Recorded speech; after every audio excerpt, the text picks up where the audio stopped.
For given matrices A and B, we know that if AB exists, that is multiplication of matrix A and B exists,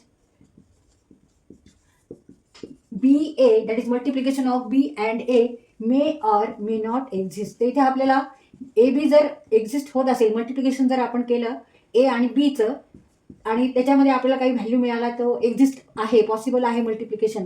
पण जर आपण बी आणि ए म्हणजे आधी बी matrix घेतला मग ए मॅट्रिक्स केला, तर मल्टिप्लिकेशन हे एक्झिस्ट असेल किंवा एक्झिस्ट नसेल. म्हणजे पॉसिबल असेल त्यांचं मल्टिप्लिकेशन किंवा पॉसिबल नसेल. द सेकंड नोट, समजा बी ए एक्झिस्ट असेल म्हणजे multiplication of B and A, पहिल्यांदा बी मॅट्रिक्स लिहिला आपण आणि नंतर ए लिहिला म्हणजे मल्टिप्लिकेशन ऑफ बी ए असं लिहिणार आपण. मग ह्यांच्यात जर मल्टिप्लिकेशन हे एक्झिस्ट असेल तर तसंच इथं जसं आपण म्हणलं तसंच इथं आपण म्हणू शकतो A B may exist. A B हे पॉसिबल आहे किंवा पॉसिबल नाही आहे. Multiplication of A B is possible or not possible. May or may not possible म्हणजे त्यांच्या ऑर्डरप्रमाणे ते ठरणार आहे. त्या मॅट्रिसेसची काय ऑर्डर आहे त्याप्रमाणे इथे ए बी एक्झिस्ट होईल किंवा एक्झिस्ट होणार नाही. म्हणजे multiplication of A be possible असेल किंवा पॉसिबल नसेल. जरी बी ए पॉसिबल आहे, बी ए जरी मल्टिप्लिकेशन केलं आणि ॲन्सर आलं तर ए बीचं काही ॲन्सर येईल असं नाही सांगता येत. मल्टिप्लिकेशन इथे होऊ शकणार नाही असं पण असेल. आता तिसरी नोट, ए बी और बी ए एक्झिस्ट, दोन्ही एक्झिस्ट आहे. ए बी मल्टिप्लिकेशन केलं, मल्टिप्लिकेशन आहे, त्याचं काहीतरी ॲन्सर आलेलं आहे, एक मॅट्रिक्स आलेला आहे आपल्याला मल्टिप्लिकेशन मध्ये. If A B and B A both exist, तर इथं ए बी आपण मल्टिप्लिकेशन केलं, पहिल्यांदा ए मॅट्रिक्स घेतला मग बी घेतला, त्यांचं मल्टिप्लिकेशन केलं, काहीतरी ॲन्सर येतं, कोणतं तरी एक मॅट्रिक्स तयार होतो म्हणजे एक्झिस्ट आहे. आणि बी ए म्हणजे पहिल्यांदा आपण बी मॅट्रिक्स घेतला मग ए घेतला, दोघांचं मल्टिप्लिकेशन केलं, एक मॅट्रिक्स आला, त्याचा ॲन्सर आला म्हणजे बी ए सुद्धा एक्झिस्ट आहे. Both are exist but they may not be equal. जरी ते एक्झिस्ट असते तरी त्यांचं जे मॅट्रिक्स येईल ते दोन्ही इक्वल नाही आहे. A B is not equal to B A. तर इथे ही मॅट्रिक्सची काय आहे प्रॉपर्टी आहे, मॅट्रिक्स मल्टिप्लिकेशनची काय प्रॉपर्टी आहे.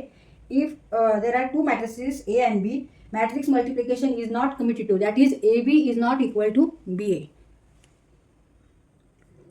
Properties of matrix multiplication.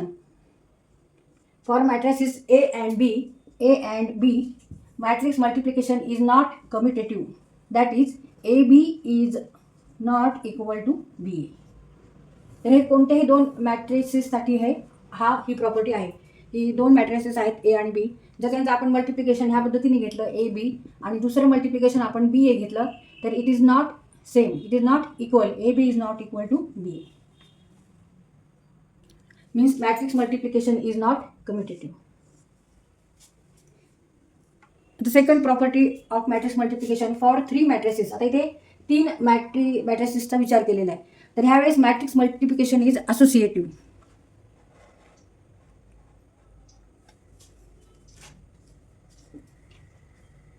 That is A B, आधी आपण ए बीचं मल्टिप्लिकेशन केलं नंतर सीला त्यांनी मल्टिप्लाय केलं, इज इक्वल टू आधी बी सीचं मल्टिप्लिकेशन करून आपण एला मल्टिप्लाय केलं तर हे दोन्ही ॲन्सर याचं सेम येणार आहे. म्हणजे आधी इथे ए बीचं मल्टिप्लिकेशन केलं, जो मॅट्रिक्स आहे त्या मॅट्रिक्सने सीला मल्टिप्लाय करायचं.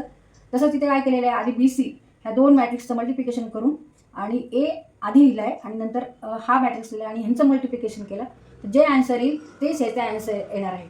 मग फॉर थ्री मॅट्रिसेस जर असतील, तीन मॅट्रिसेस जर असतील तर ह्यावेळेस काय होणार आहे, मल्टिप्लिकेशन इज असोसिएटिव्ह. पण दोनच असतील, for two matrices A and B, matrix multiplication is not commutative. That is, AB is not equal to BA.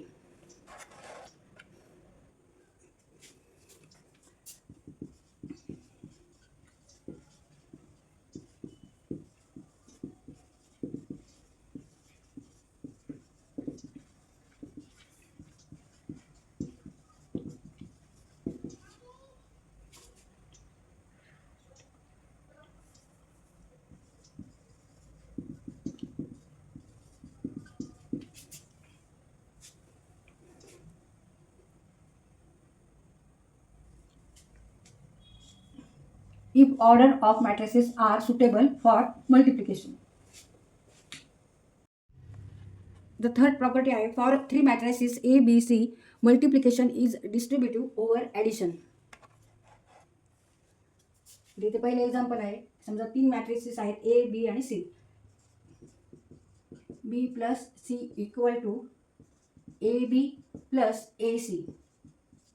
तिथे आपण left distributive law left distributive law. याला काय म्हणायचं? Left distributive law.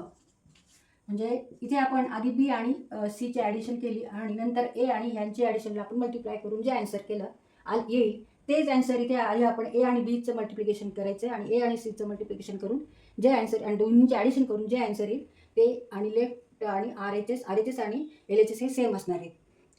दुसरा law इथे आता राईट डिस्ट्रीब्युटिव्ह लॉ आहे.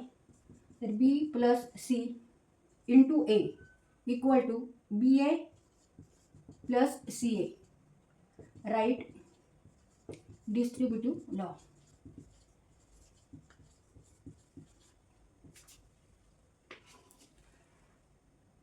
And these laws can be verified by examples.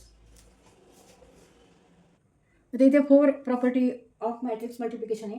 For a given square matrix A there exist a unit matrix I of the same order as that of ए.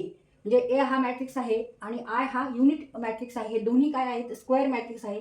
एची जी order आहे त्याच ऑर्डरचा हा unit matrix आहे. आणि जर आपण ह्यांचं मल्टिप्लिकेशन घेतलं A I equal to I A equal to A आणि आय ह्यांचं मल्टिप्लिकेशन आधी ए लिहायचा मॅट्रिक्स, मग त्याचा युनिट मॅट्रिक्स सेम ऑर्डरचा घ्यायचा, त्यांचं मल्टिप्लिकेशन करायचं आणि आन्सर काढायचं. तसंच इथे आपल्याला युनिट मॅट्रिक्स घ्यायचा आहे सेम ऑर्डर ऑफ मॅट्रिक्स एचा आणि ह्यांचं मल्टिप्लिकेशन करून आन्सर काढायचं. तर ते सेम आन्सर असणार आहे. It is equal to matrix A. I is called identity matrix for matrix multiplication. त्याचं आपण एक्झाम्पल घेऊन हे व्हेरीफाय करू शकतो. It is equal to A or not. कोणता एक मॅट्रिक्स घ्यायचा आणि त्याच ऑर्डरचा आपल्याला इथे, आणि ए मॅट्रिक्स कसा हवा? तर स्क्वेअर मॅट्रिक्स हवा. Number of columns equal to number of rows ज्याच्यामध्ये असतील असाच मॅट्रिक्स घ्यायचा आहे. म्हणजे 2x2 3x3 अशा ऑर्डरचा घ्यायचा की नंबर ऑफ कॉलम्स आणि रोज त्याचे इक्वल आहेत आणि त्याला मल्टिप्लाय करायचं युनिट मॅट्रिक्सनी of order same order as matrix A. Matrix A जर आपण 2x2 घेतला तर आय हा आपल्याला 2x2 घ्यावा लागेल. ए जर हा 3x3 असेल, 3 कॉलम 3 रोज असतील, तर इथे युनिट मॅट्रिक्स सुद्धा आपल्याला 3 रोज अँड 3 कॉलम्सचा घ्यायचा आहे आणि व्हेरीफाय करून बघायचं की इट इज असं इक्वेशन येऊ शकतं का? A I equal to I A equal to A आहे का नाही ते व्हेरीफाय करायचं. The fifth property, for any matrix A there exist a null matrix O such that A O equal to 0 and O A equal to 0. Null मॅट्रिक्समध्ये सगळे elements कसे असतात? सगळे एलिमेंट्स हे 0 असतात. The sixth property, the product of two non-zero matrices can be zero matrix, that is AB equal to 0 but A is not equal to 0 and B is also not equal to. जरी A हा 0 नाही आहे आणि B पण हा 0 नाही आहे, पण त्यांचं हे प्रॉडक्ट 0 येऊ शकतं. Sixth property of matrix multiplication, the product of two non-zero matrices. इथे A is not equal to 0 matrix and B is also not equal to 0 matrix. म्हणजे ह्याच्यातले एलिमेंट्स हे 0 0 नाही आहेत. The product of two non zero matrices can be zero matrix. पण त्यांचं जर product घेतलं, प्रॉडक्ट म्हणजे मल्टिप्लिकेशन गुणाकार घेतला, A is not equal to 0 and B is also not equal to 0, पण multiplication of A and B equal to 0 असं पण होऊ शकतं, असू शकतं. सेवन्थ प्रॉपर्टी आहे ही, positive integral powers of a square matrix is obtain by repeated multiplication of A by itself, that is A square equal to A into A, multiplication of A and A. A cube equal to multiplication of A and A raised to n equal to A into A into A into A dot dot dot n times.